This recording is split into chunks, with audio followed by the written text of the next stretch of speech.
didn't get the nickname Devil in Al Capone's gang unless you earned it by living hard and fast.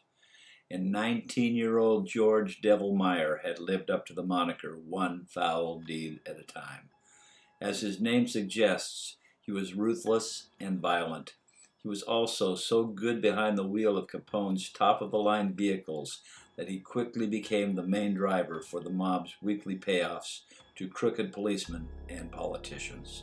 Soon he was Big Al's favorite driver and the go-to man for arriving and departing gangland shootings, assassinations, or any other important business requiring quick hands, quick thinking, and a dead heart. While never proven, it is widely assumed that it was Meyer who drove the getaway car on America's bloodiest holiday, the St. Valentine's Day Massacre in 1929.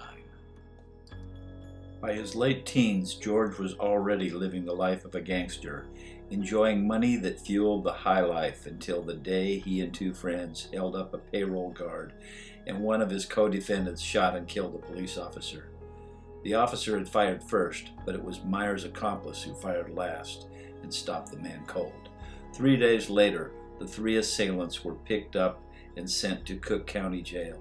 Because of their connections with organized crime, however, they spent only a few months behind bars.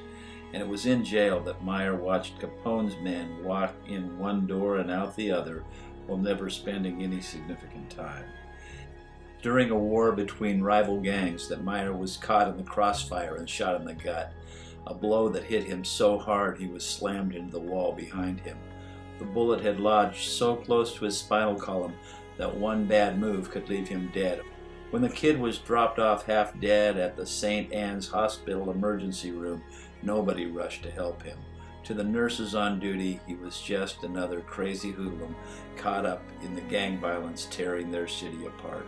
But it was there, where life bled out of him in the waiting room, that something happened to George that he would one day recognize as a miracle.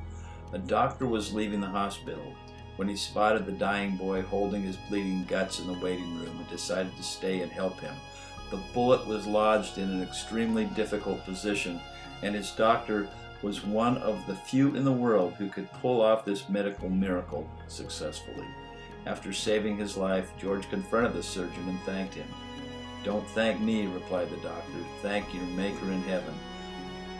As the years passed, George watched the prisons empty of the Capone-style organized criminals he had known. The bosses all died early deaths, leaving George alone to become an anomaly, an old convict, a dinosaur. When he finally opened a Bible, he began reading of characters far tougher than him or his associates. Characters with purpose who had turned their lives around long ago. Characters like Saul of Tarsus, who had been associated with a different mob of killers. This began a process that would eventually transform George H. Meyer from a mobster into a minister, and someone who would lead countless gangsters down the road of freedom with him. He had watched his once glamorous world fall to pieces and get buried along with the men who had created it.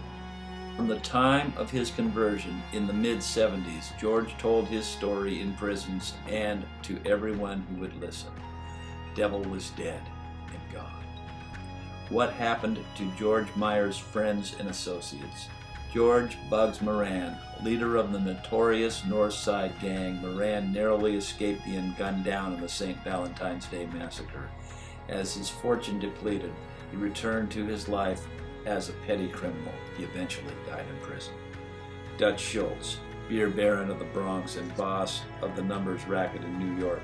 Schultz was murdered by two gunmen at age 33. Frank the Enforcer Nitti.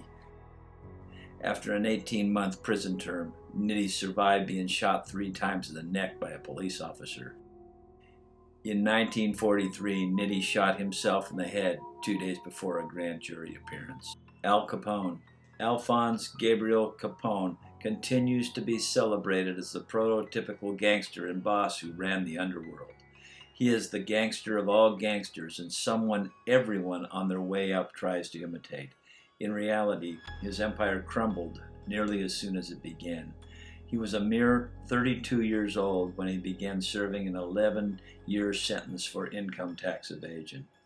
But the wages of a life ill spent were already taking their toll, and the ravages of syphilis would leave him with the brain of a disturbed primate. Once he began losing control of his senses, he was released from prison after serving 8 years. Capone ended his life as a delusional and broken man, having imaginary conversations with his enemies. He died broke in Palm Island, Florida, on January 25, 1947, of cardiac arrest after having suffered a stroke. Stone Monolith marks the spot where the most famous gangster of all time lies buried. Alphonse Capone, 1899-1947. My Jesus, mercy.